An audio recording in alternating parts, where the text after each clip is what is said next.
Assalamu alaikum wa rahmatullahi wa barakatuh. Allahun e falenderojmë dhe vetëm nga I fali dhe ndihmë kërkojmë. Të ndershëm vëllezër, Allahu subhanahu wa taala të gjithëve na krijoi dhe të gjithëve pak a shumë, dikë më pak e dikë më shumë do të na sprovon. Sprovat janë të lloj-llojshme, mirë po Allahu xhaleshanuhu na ka mësuar se si të bëjmë durim, si të bëjmë sabër dhe si ta kalojmë këtë botë që ndonjëherë na duket shumë e gjatë, a realisht është shumë e shkurtë. Durimi para se të hinë të sprovat, durimin dietarët e kanë ndarë në 3 kategori. Kategoria e parë kanë thonë duhet bëjmë durim kur të adhurojmë Allahun. Durimi në adhurim, duke pas parasysh se ne jemi njerëz, jemi të dobët, ndonjëherë na zën gjumi, mirë për gjithë shka që ne bëjmë për Allahun subhanahu wa taala, me siguri se kemi edhe durim. Për shembull, durimi pa gjumë për me dalë me fal sabahun, durimi kur agjerojmë, e durimin haç e kështu me radhë. Kategoria e dytë e durimit dhe sabrit të ndershëm vëllezër është durim ndaj mëkateve, ndaj gabimeve që në përditshmëri na afrohen, edhe ne durojmë dhe largohemi nga ta. Dhe e treta, durimi në sprova, gjatë sprovave, gjatë vdekjeve, lloj-llojshmëri të sprovave kemi në botë. Dhe ne bëjmë durim dhe bëjmë sabër nga gjitha ose nga gjitha ajo që ka mundësi me na ndodh. Allahu xhaleshanu si krijues absolut njerëzit I sprovon me pasuri. Ndonjëherë t'jep shumë pasuri që on sprov, ndonjëherë ta merr krejt pasurinë që on sprov. Ndonjëherë na provon me mendje. Do të thonë ndonjë smundje. Ju e dini që njerëzit që kanë probleme në trurin e vogël, edhe pastaj kemi lloj-llojshmëri të paralizave kështu me radhë. Por ka mundësi që Zoti më na sprovua edhe në sistemin e të menduarit. Mirë po Allahu subhanahu wa taala, ata që janë të sëmur në këtë aspekt, inshallah Allah I shëron. Sepse njeriu kur ta bën adhurimin, ibadetin, duhet njëherë ta mendon mirë, me logjik, me mendje, e pastaj ta don me shpirt, me zemër, edhe e treta është ta bën me vepra. Mirë po dikë Allahu xhaleshanu e ka sprovuar që nuk e din se çka bëjnë dhe çka veprojnë. Ato janë ndoshta pak, mirë po I kemi brenda nesh si njerëz të sëmur, themi që nuk di, edhe ne jemi të sprovuar me ata. E treta, Allahu xhaleshanu njerëzit I sprovon në trup me lloj-lloj sëmundje. Që kemi sëmundje që mjekët, elhamdulillah, në aspektin shkencor kanë arrit me I llotsu dhe me I shëru, me ndihmën e Allahut, nën kuptohet, dhe kemi sëmundje që ende mundohen mjekët në botë me agjet barnën, me agjet ilaçin kështu me radhë. Kemi sprova të ndershëm vëllezër kur prindi sprovohet me fëmijët e vet, ose me vdekje, ose me sëmundje, ose me sjellje të keqe. Çka do të ndodh, on sprov vetvete. Çka kanë thonë dietarët në lidhje me sabrin, me durimin? Kanë thonë, ajo që ju ndodh dhe në ndodh nga llojshmëritë e sprovave, në asgjë tjetër nuk themi përpos se duhet me qenë të kënaqur me atë që Allah e ka shkruar për ne dhe e ka caktuar për ne. Por ndryshe gjithçka që flasim tjetër, vetëm se gabon. Ose dietarët kanë thonë, ajo që të ka ndodh është më pak se të mirat Zoti që na ka dhënë. Do të thonë, nëse kemi ndonjë smundje në trup, ta themi me përqindje, 5% kemi smundje në trup, 95% jemi mirë. Prap se prap, me përqindje jemi më mirë se sa smundjen që e kemi ose sprovën që e kemi. Mirë po, Allahu nëse na sprovon, don me na tregu diçka. E para, se cili njeri që sprovohet, në këtë rast jam duke folë për muslimanët, Allahu dhe leshanu sprovën që të ka dhënë të ati që të ngrit një gradë më lartë. Nuk e njësoj një kategori. Shembull, ai që është i sëmur shumë, edhe nuk e lën namazin. Edhe ai që është mirë i shëndosh, nuk e lën namazin. Ki sëmur janë një gradë më lartë. Pse se ma zore ka me realizu.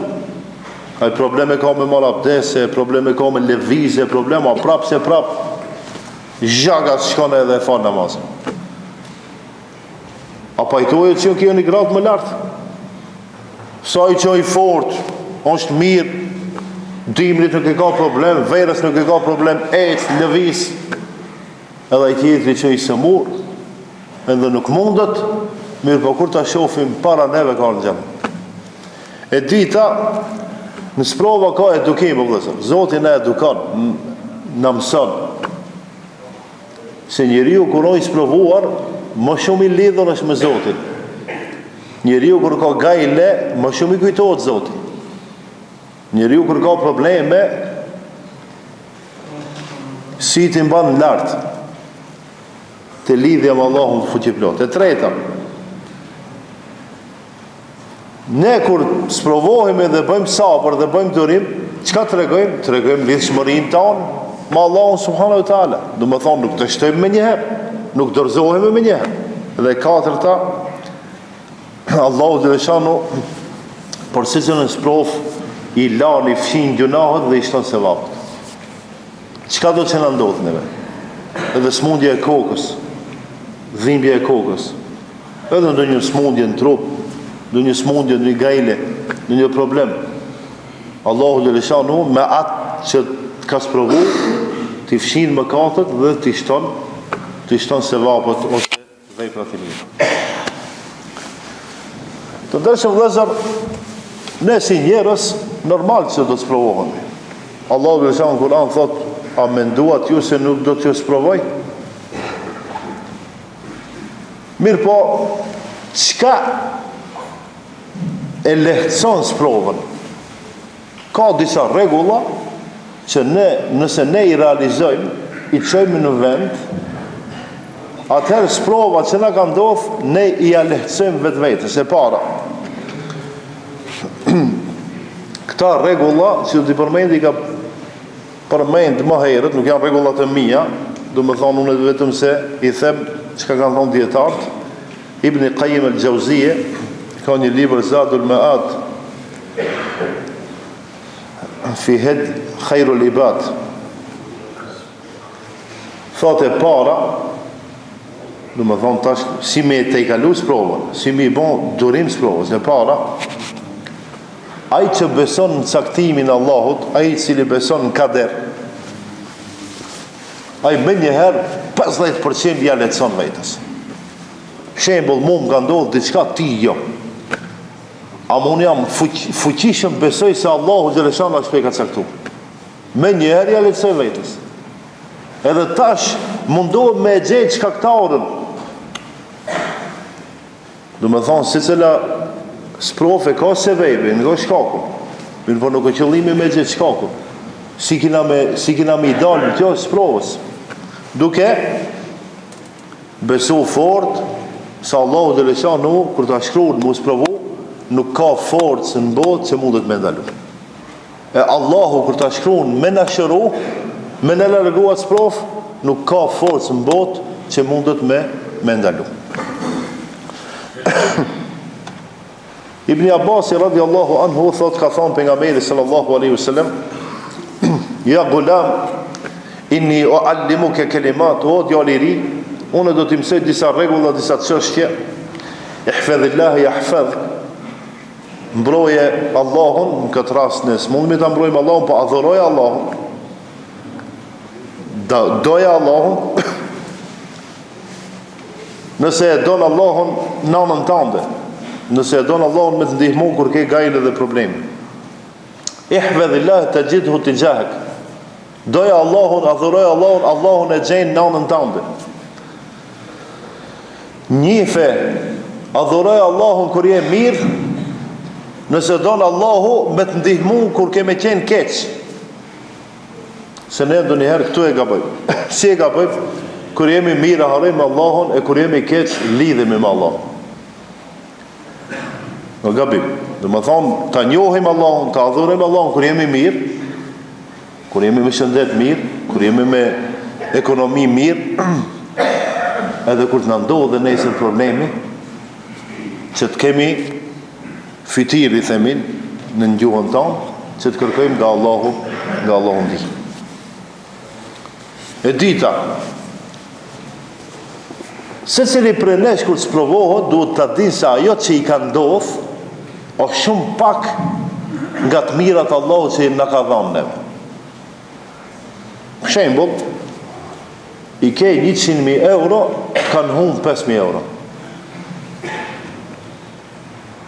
Edhe 95.000 kanë betë.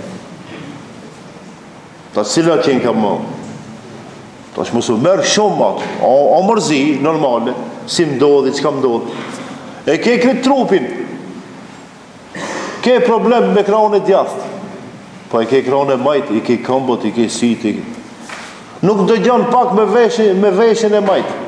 Po e ke djathin. Nuk shef pak me syren e majtë ose me djathin, e ke tjetri. Më në kështu njeriu nëse se i mendon punë, dhe më thonë ajo që më ka ndodhë, a o 90%, a o 10%, a o 10%, dhe më thonë 90% jam mirë, e ja lehtëson vetës, e treta. Të ndërshë vëzër, mësa haroni këtë, kur t'ju ndodhe në një sprov, është mirë me i vizitu ata që kanë qenë të sprovuar para jush. Kemo të kanë ndodhë një vdekje. Shko vizitoj ata që e kanë pas një sër vdekje. Të ka vdek nana, shko shife atë edhe vizitoj atë që nuk e ka nana. Të ka vdek një prej fëmijëve, shko vizitoj atë që nuk i ka vdek një fëmijë sa i din që ka me të regu. Nëse dikush ka probleme shëndetësore, shko vizitoj ata që kanë probleme shëndetësore. Mos shko me folë me dika që s'ka asnjë problem. Se nuk, ajo që s'dinaj, pa i vetëm kështu me diturita shpjegon, ama jo edhe me argument se ai sa ka qenë i sëmur. Shko pyete atë që ka praks në sëmundje. Ai din me tregu më mirë sa i tjetri i cili nuk është sprovuar. Mirë po, në që fëse ne mund të sprovohemi, kemi me argumentet qarta në Kur'an edhe në sunetin e Muhamedit a.s. se si janë sprovuar pejgamberët, si janë sprovuar sahabët, si janë sprovuar njerëzit më herët, sa të duash, vetëm se a kemi kohë dhe mundësi mi lexu. Për shembull, Allahu dhe Leshanuhu të regon për sprovën që e pat Ejubi a.s. Sprovë shumë e madhe, 18 vjetë. Atë shumë ka qeni sëmur sa që askush nuk ka pas mundësi të hinë në dhamën e tij. 18 vjetë. Allahu dhe Leshanu thot, enni messenije dhurru wa anta arhamur rahimin. Mua, Ejubi kështu ka thonë, mua, alayhi salam, më ka marrë, më ka kaplu mjerimi, dhe ti o Zot je mëshiruesi i mëshiruesve. Dhe në këtë rast tash, Ejubi alayhi salam pse s'ka thonë o Zot shërom, po ka thonë o Zot, mua më ka kaplu mjerimi edhe ti je mëshirues. Çfarë kuptimi ka kjo? Nëse don me mëshiru, mëshiram. Çka i vjen kjo? Shëram. Mirë po si ka kërku direkt shërim Zotit. Pse? Nga sjellja dhe etika dhe marrja që i ka pas dhe Allah subhanahu wa taala. I ka ardhur marrë, i ka ardhur turp me i thonë o Zot shëram. Po i ka thonë o Zot, mu më ka kaplu kjo smundje, kjo mjerim, kjo gajle, kjo sprove madhe, dhe ti e mëshiruesi i mëshiruesve. Edhe pas 18 viteve, Allahu dhe Leshanuhu e shëron. Ja mundson mu shëru normale, me shkaqe, me sebejë. I ka ardhur turp, i ka ardhur marrë me kërku shërim nga Allahu subhanahu wa taala.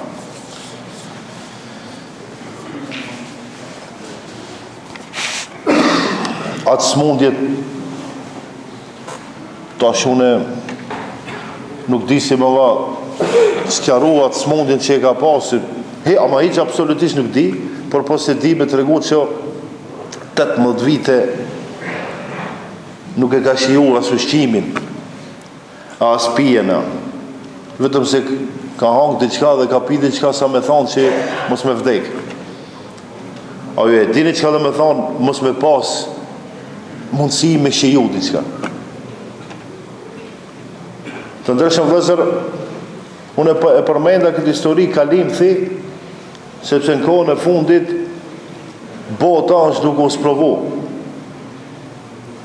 Është duke u sprovu dhe kur të ndodhin sprovat, ta kthejmë vetveten ka historia e pejgamberëve, që të mësojmë edhe të shohim se si kanë qenë ata të sprovuar, edhe ne a jemi më pak të sprovuar a më shumë. Unë jam i sigurt që pejgamberëve asnjë njeri në botë nuk mundet me ia shku me sprova. Ata janë të sprovuarit numër 1. Pejgamberët, njerëzit më të dashur të Allahut, janë të sprovuarit numër 1, e pastaj vijnë sahabët edhe e kështu me radhë.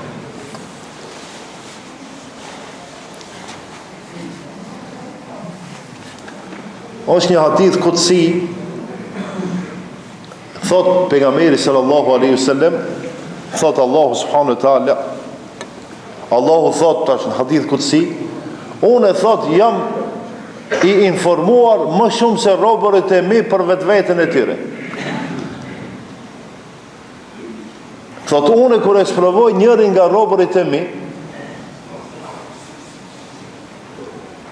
e di mirë se a ka mundësi me bo dërim ajo. Atë shumë mirë e di edhe e sprovoj si pas mundësive që i ka aj me dëru. Nuk ja shtoj dozën e sprovës. Se e di se pak mi ashtu dozën e sprovës, aj bjen. Edhe nuk mundet me dëru. Ju tash, krejt ju keni argumente, vetë ju. A themi në vetë, shembull dikujt i dhem veshi, ai tjetri thot me ditë dhëmbi, pak. Dhëmbi me dhimbë ti alo se di. Ai thot jo e di dhëmbën apo ti e di veshi çka do të thonë me dhimbë. Mirë. Atë ka bo vakit dhe njerë me dhimbë dhëmbin 3 natës. Ama shumë dhem. A thonë s'dorohet valla. Po mirë dhe si durove dhe në 8 sabat. Kur shkove të dentisti? Në 3 natës, jo, në 8 natë sabat. E po si, a durove 5 orë? Po, do me thonë njeri ju duron edhe pse thot nuk durohet. E diçka me thonë nuk durohet. Nëse nuk durohet, ti dhe unë e vdes. Sprova e pa durueshme, e qka me thonë? Ti dush me vdek. Ama aje e gjallë. Dhimbje të barkut, për shembull. Pa durove. Sa orë banove të risa shkove të mjeku? 5 ora, minë herët banë në operaciona. Jo, edhe 2 dite, 5 dite, 10 dite. Po si durove? Do më thonë njeri jo, zhevel, njeri jo kodër, njeri jo shumë i fort. Nëse ka ambicje për me jetu edhe me punu edhe me vepru. Edhe njeri jo është kur gjanë heq, kur atë dembel. I vjen mërzim me shku edhe të mjeku. Të ndërshëm vëzër, Allahu subhanahu wa taala thot, nuk i sprovoj njerëzit për posë se sa kanë mundësi me dëru. Mirë po, këtu tash problemi që njerëzit dim të bëjnë problem. Thot, kur e shëroj unë atë, pasi që Allah jep sprovën, edhe një ditë për ditëve, një javë, një muj, 2 muj, shërohet e, me një shkat, me një sebeb. Thot e, nuk din me thonë o Zotë faleminderit. A i kreti faleminderan, ama Zotin e haran. Thot Allahu edhe unë veproj me njerëzit atë që du unë. është shumë në regull me i thonë mjekut e si cilit njeri Zotit që përbleft, faleminderit shumë. Mirë po në asë një mënirë nuk guxojmë të anashkallojmë Allahun. Në faleminderim. Se hadithi kutsia, tash unë nuk e shtoj as nuk e paksej. Se Allahu me dasë me sprovohu ma shumë, nuk ka njeri që mundet me të shpëtu. Edhe për këtë kemi argumente. Allahu, kur ta vendosi me të sprovohu shumë, edhe me ta marë shpirtin, atëherë mjekët e botës a mundën me të shpëtu? Jo. A mirë po ne, si njerës, këtu e ka bëjmë. Shumë faleminderit njeriut, në këtë rast mjekut edhe ati që të kanë ndihmu, a në asë një rast, nuk e falenderojmë Allahu subhanahu wa taala, i cili është absolut.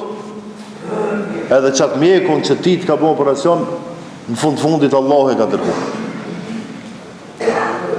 Mirë, ne muslimat kështu besojmë, edhe pse për ka njërës qërë, në botë që do shta kur të ndëgjojnë fjallët e mija, thonë, a, ki, bajegi, filozof kanë tjenka, si do qoftë. është një prej djetarëve, ama ka qenë sahabe, shoki pejgamberit sallallahu alaihi wasallam, 30 vjet ka qenë i shtruar në shtrat, i paralizuar totalisht. Edhe i kanë thonë njerëzit, shokët e vet, pse ti nuk e lut Allahun me të shëru? Ai kështu ka thonë. Madam Allahu yarda, pasi që Allahu është i kënaqur që unë me ndajt shtrat, edhe Allah është i kënaqur me smundjen time, edhe unë e kom pranu dhe jam i kënaqur me atë që Allah më ka caktuar. Kështu ka thonë, mirë për në asë një mënirë dhe në asë një rast nuk është ndaluar me thonë wa Allah shëra. Se ndë njëherë ne, kër sprovohemi, shumë kemi dëshirë, u sprovohu atash një 5 sekunda dhe inshallah shërohu. Jo, mu du të me zgjata e. Du të mu pregati të vlezër për sprova që zgjatin. A këta sprova i kemi në përshtëpit tanë. Kemi lëshmërit problemeve, kemi smundje të rralla që janë i kanë vlezër tanë, që neve në mungojnë, kera qefe dhe ata me qenë gjami, po smundën me dalë. Pse që janë sëmurë? A ne që jemi shëndosh e rahat, ta falenderojmë Allahun për të mira që në ka dhënë. Në asë një mënirë mos haroni. Edhe mos i haroni njerëzit që i kemi në për shtëpia dhe janë të palëvishëm, të sëmur, nuk mundën me dalë në xhami, nuk mundën me shku në shtëpi, nuk mundën me qenë zotit e fëmijëve tyre. Mos i harojmë, mos mirë me shku me i vizitu, me ja thonë një fjalë të mirë, edhe me bon dua, që Allahu Gjereshanu ti shëron që të në bashkangjitën të mirat që i bëjmë xhami dhe edhe jashtë xhamis. Inshallah Allah na udhëzon edhe të gjithë së bashku në xhennet në son. Do vazhdojmë me këtë temë edhe xhumën e ardhshme inshallah. Assalamu alaikum wa rahmatullahi wa barakatuh.